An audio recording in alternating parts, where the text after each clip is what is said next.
Good morning, Irina. Good morning, Matthew. I replied mid-yawn, as naturally as one could, even though he was in my office so early in the Monday morning. I had dispatched Matt a few days ago, but he came back. They sometimes do. My mother and my grandmother were morticians before me. It's not as much a job as it is a calling.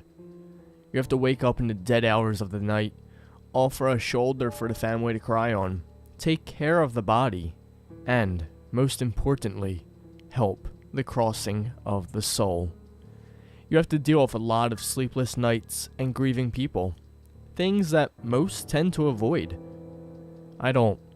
Sadness is the most basic human emotion.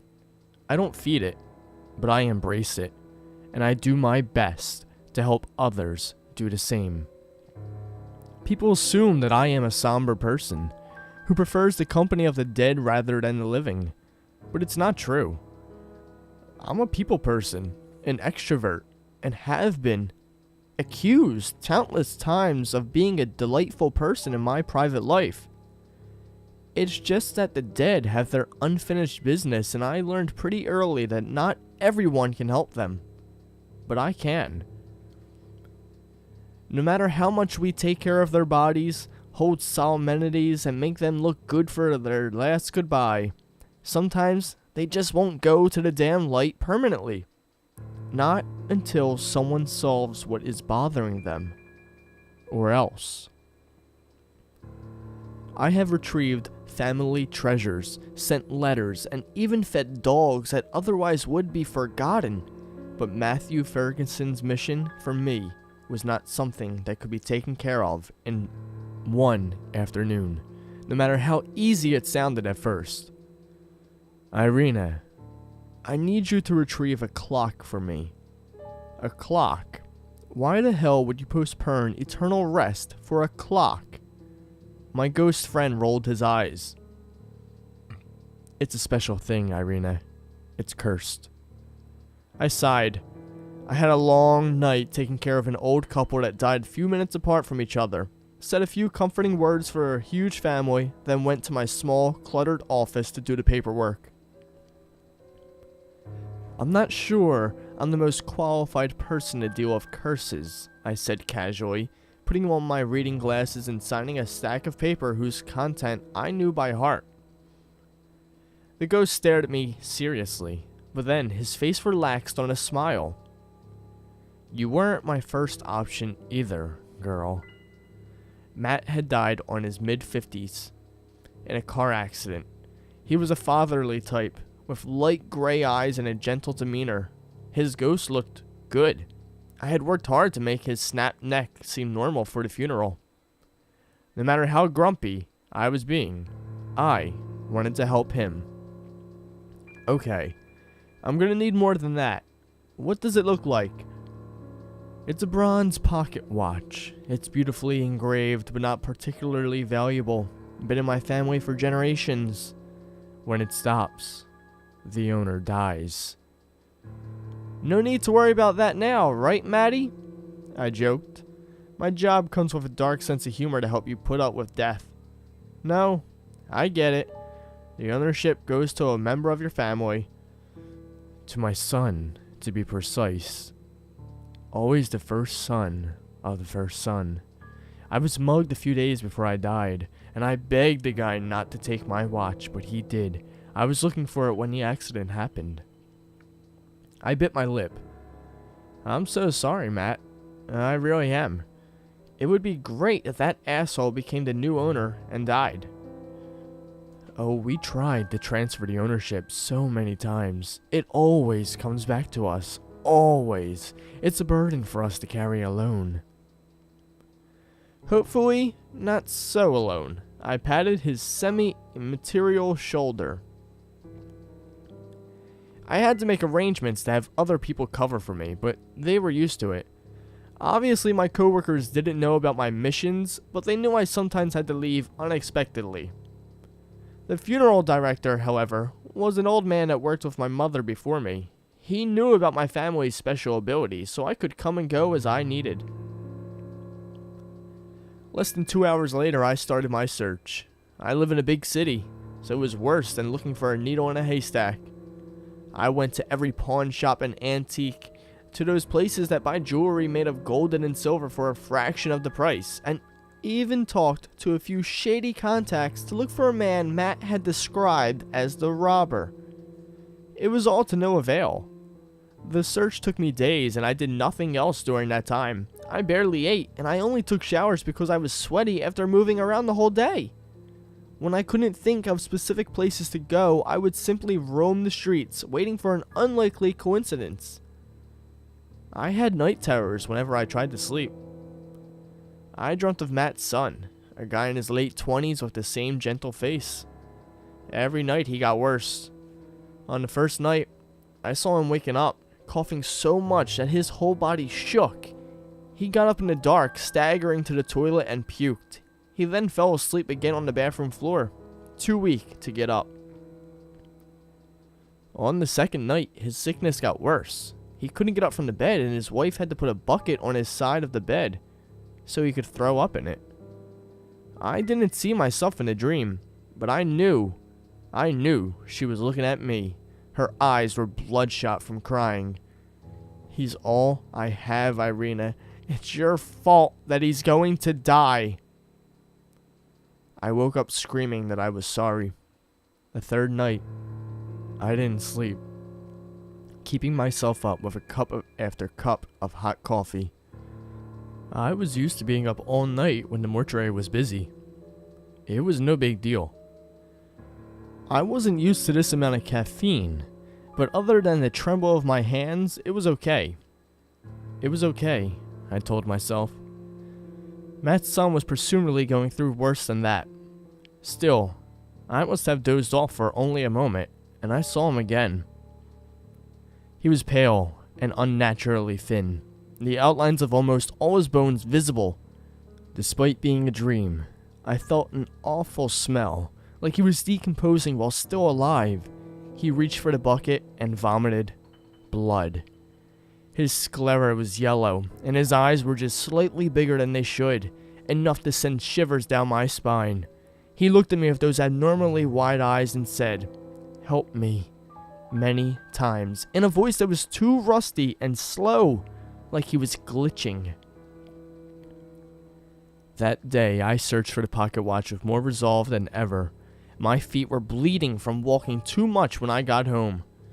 On the fourth and last night, he seemed to be terminally ill. Matt's son couldn't even lean his upper body to use the bucket, so he kept throwing up on himself and suffocating on his own vomit. Instinctively, I reached out my arm in his direction. I felt so bad and wanted to at least comfort the poor dying guy. I was surprised to notice I could grab his shoulder. It was like those kids shows when you enter the screen you're watching. I felt two realities touching, then blending in. "Who is there?" he asked, startled. I noticed his eyes were milky, so he's probably blinded by his mysterious disease. "A friend of your father," I said simply. "Here, let me help you."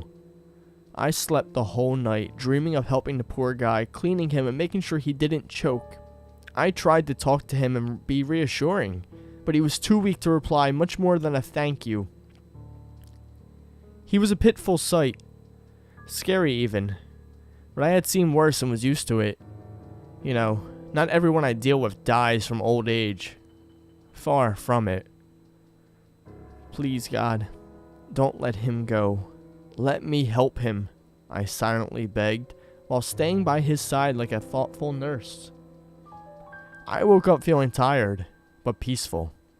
The first thing I saw when I opened my eyes was Matt. "Whoa!" I screamed. "Do the dead have no fucking sense of boundaries?" "I'm so sorry, Irina. I just need you to go to work." He was smiling. "Come on. Luck is on our side today." I dressed up in a hurry and did as he asked. There had been a robbery gone wrong near the dawn, and right there in my funeral home was the man I've been desperately looking for. "This is the one, right?" I asked. The fact that Matt wasn't there anymore was more than enough answer. things don't happen like in the movies, where the spirit has time to say goodbye. As soon as you're finished, you're kind of irresistibly drawn to the light, or whatever you see.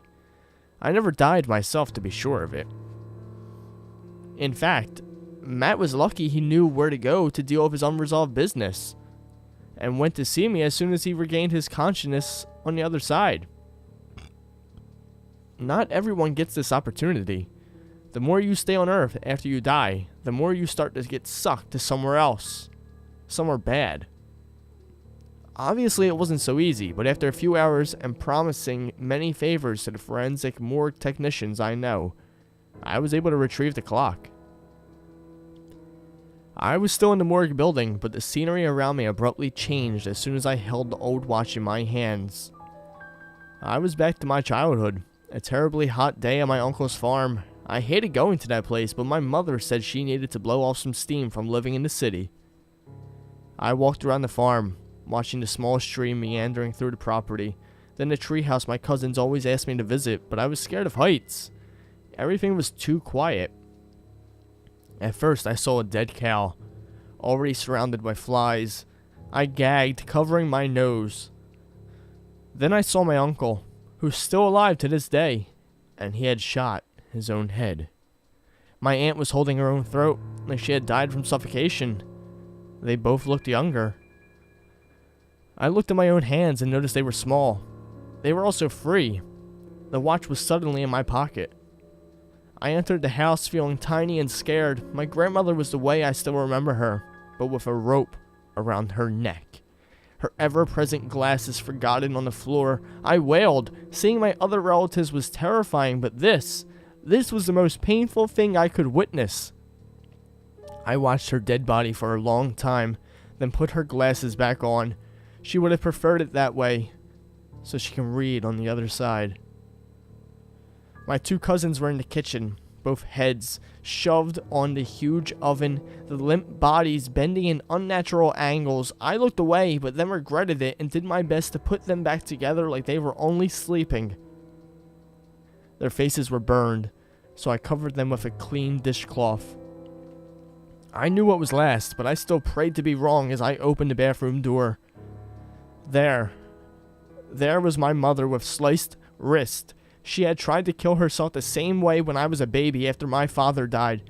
Her face looked so peaceful it hurt. I felt like I was blacking out, so I went to one of the bedrooms and collapsed in the bed. With a bottle of pills, there was I, my current adult self. I screamed. I kept screaming. The watch was back to my hand and I squeezed it until I bled. I yelled and clasped the watch for hours. I felt vulnerable like a child again.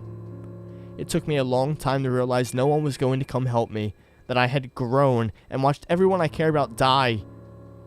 Then I took a few breaths and went back to my mother, uncle, aunt, and even the cow. I put them to rest properly.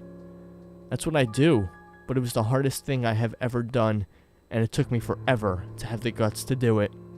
How long? I glanced at the watch in my little hands. What I saw will haunt me forever.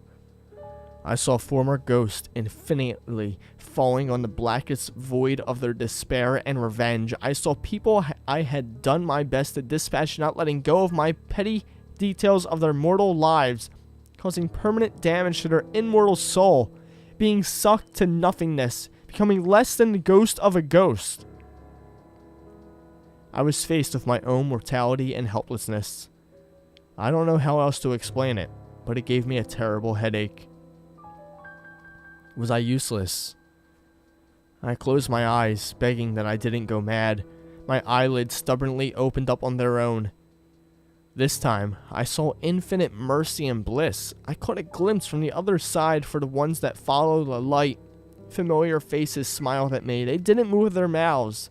It was just a fleeting instant, but I knew they were thanking me. I knew they were saying that my thankless, never-ending job mattered. But their gentle faces also told me that things were about to get harder. That night, I slept like a baby, dreamed of Matt's son, and he was fine, completely healthy. The watch had chosen a new owner.